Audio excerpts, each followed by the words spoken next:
Hello all. Welcome to the Audible Weed Walk, episode number 36. This is actually volume 2 of the previous podcast, Weedy Plants Linking Our Tradition, and this version, Go Bitters.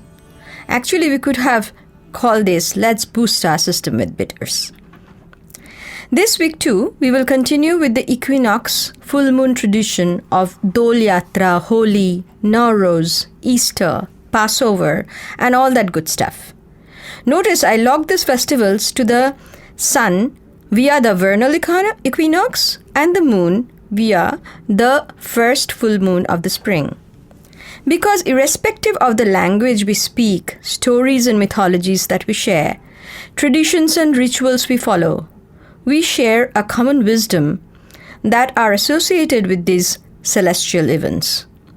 This week, apart from sharing some interesting stories I have found about these festivities, we will go bitters. Bitter and astringent is the taste of this season with a touch of sweet. Irrespective of the religion and different traditions of Easter or holy time, this is the time for hope, for renewal. For most places in cooler weather, it makes sense. The ice smells, the new lives begins. I used to love this time. Before the winter sets, in most trees, they would shed the leaves and produce buds, ready to emerge after the winter. I was not much of a winter person, although I must say, branches encased in ice looked gorgeous from indoor. The long spell made both my body and mind sluggish and rather sad.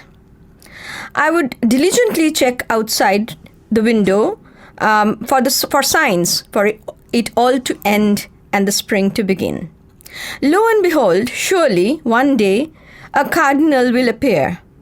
Crimson-red male cardinal bird were the first harbinger of the spring, and then the shoots of the crocus flower on the ground, and then one day the snow, while still lingering on the ground, the trees will burst into flowers, followed by young green leaves, and it's a different world. Of course, the spirit lifts, the new beginning, the new hope. But I always wondered why spring renewal also applies to us in the tropics, in hot and humid climate, where the winter feels like spring and spring already is the beginning of long, grueling summer. Actually, in the tropics, our body perhaps needs a more intensive cleansing and the detox, and this process begins at the early summer, which is also the spring. So, in discussing the food of the season and the weedy wild greens, where do egg and rabbit come in? Well, I found quite interesting and fascinating stories about Easter from the subcontinent, Eastern Europe, West Asia, Finland, all related to eggs and linking it to the symbol of hope and the universe itself. One thing for sure, the celebration of spring existed much before any of the major religions were practiced on earth. So they are what is known as the pagan tradition. But what about the bunny? The bunny symbol exists today with the celebration of Easter in the Christian tradition. Also maybe because in the advent of the spring, just like I was used to seeing the cardinal bird, bunnies were visible after a long spell of winter. Turns out, there was a pre-Christianity Anglo-Saxon goddess named Ustre. She was the goddess of dawn, a bringer of light, also considered a goddess of spring or renewal, and that's why her feast is attached to the vernal equinox. And she had rabbit as part of her symbol, so perhaps it comes from there. We ended last podcast with some Passover food. Well, both Passover and Easter are celebration of renewal. Passover, I believe, is a more communal festival, whereas Easter can be a community festival or not. So, Seder, which is a meal that is shared during the Passover, and maror or the bitter herbs that is an integral part of the Seder, is a part of the meal that is still kind of observed and practiced in the Jewish tradition. This maror, or the bitter herbs, includes chicory, horseradish, radish from part of the bitter maror. So chicory, do you know this plant? Its scientific name is Chicorium intybus, called kasni or kasini in various Indian languages. It grows pretty much everywhere all over India wild, but it's a herb that originally came from Europe. In Indian states of UP and Gujarat, this plant is cultivated. Why cultivated? Well, most South Indians will know that their favorite coffee often comes with a mix of processed root of this plant. The leaves are edible too. In the early springs, they are not bitter, but as the spring turns to summer, they get bitter, but they are still absolutely excellent to eat. They are tonic for liver, helps treat gallstone, stimulates appetite, takes care of bloating and other digestive issues. Have you noticed that when we talk about bitters, we always associate with some kind of a detox, deworming, cleansing effect, treating liver, bladder, spleen, or digestive issues?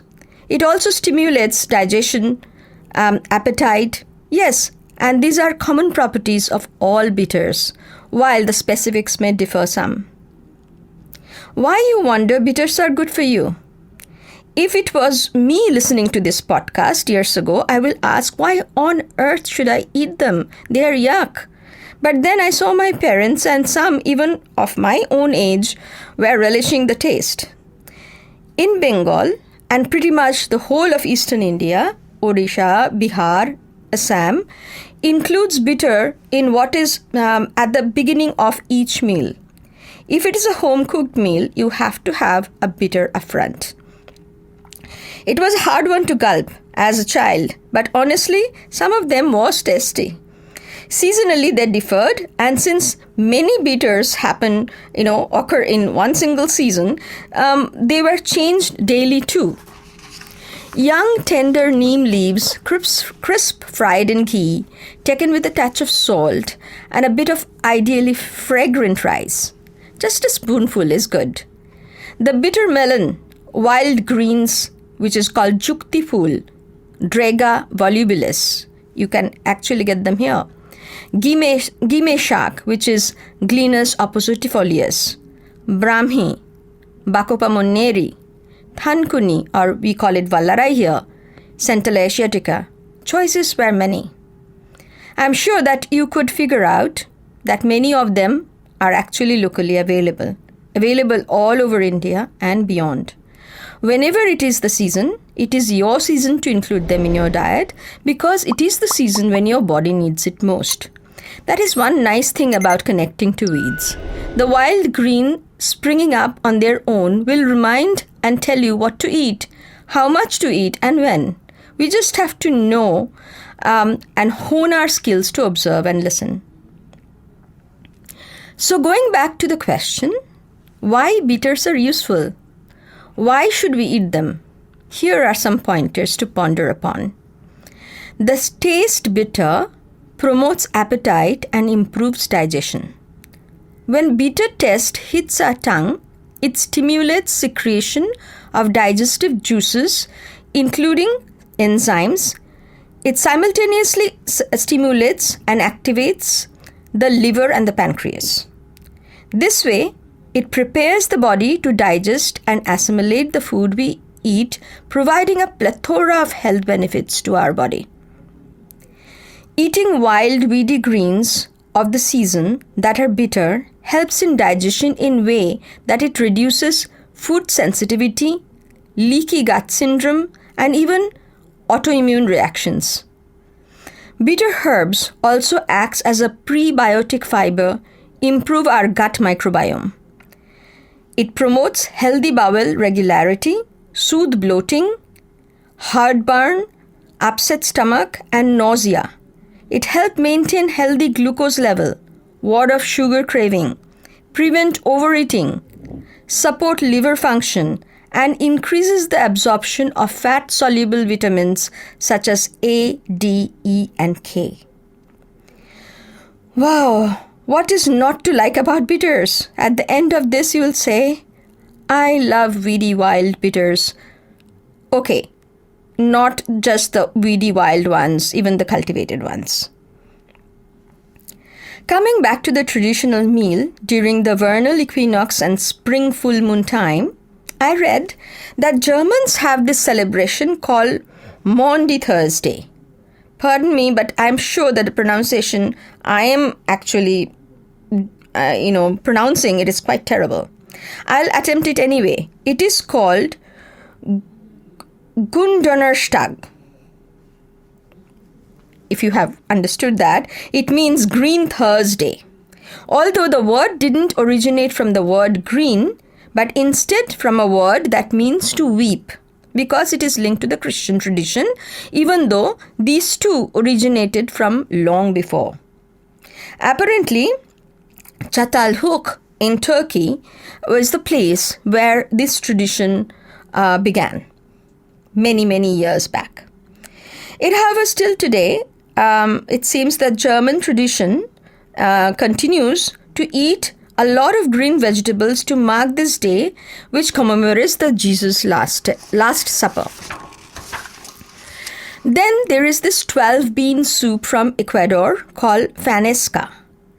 This one is only cooked during the Easter. The exact recipe and preparation varies from region to region, but it always includes 12 different types of beans, grains, pumpkins, bacalao, which is dried salted fish, and milk.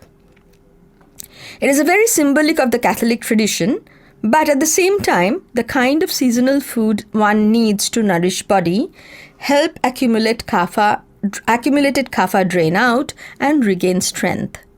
This somehow reminds me of shukto, though that can be eaten with slightly different ingredients in different seasons.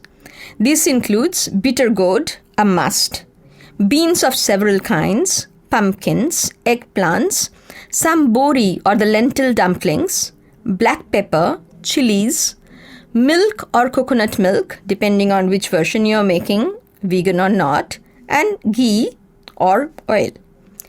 To make it even better, a few uber bitter parijata or the night flowering jasmine leaves were added. Night flowering jasmine, for your reference, is Nyctanthus arbus tristis. It is a very common plant here also. We have spoken so much about bitters, but what about the astringent? No worries. Saunf, which are fennel seeds, which you're usually are provided at the end of the food, is what you can chew. It's astringent, but try not to eat the ones which are sugar-coated. Then there are betel leaves, or its weedy cousin, Peperomia pellucida, or shiny bush.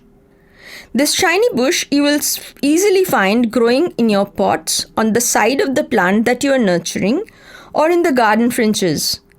They are good. By the way, shiny bush is a rare weed which you can simply eat and eat the whole thing. The stalks, the seed, the leaf, and all. It has a nice crunch and a distinct smell that reminds you of the betel leaf. If you have my book, check it out in there. Also, just wanted to shout out that now we have the donation portal ready to receive donation in all kinds of currencies in the Audible donation page. Those in the USA can for a larger tax-deductible donation, you can still use the link of Audible International USA. Both these links will be given in the comment in the YouTube page and the Facebook when it gets posted there. I will see you next time, and the next time we will be the beginning of the Earth Week. So we'll have a special one. See you, take care, stay well, and stay safe.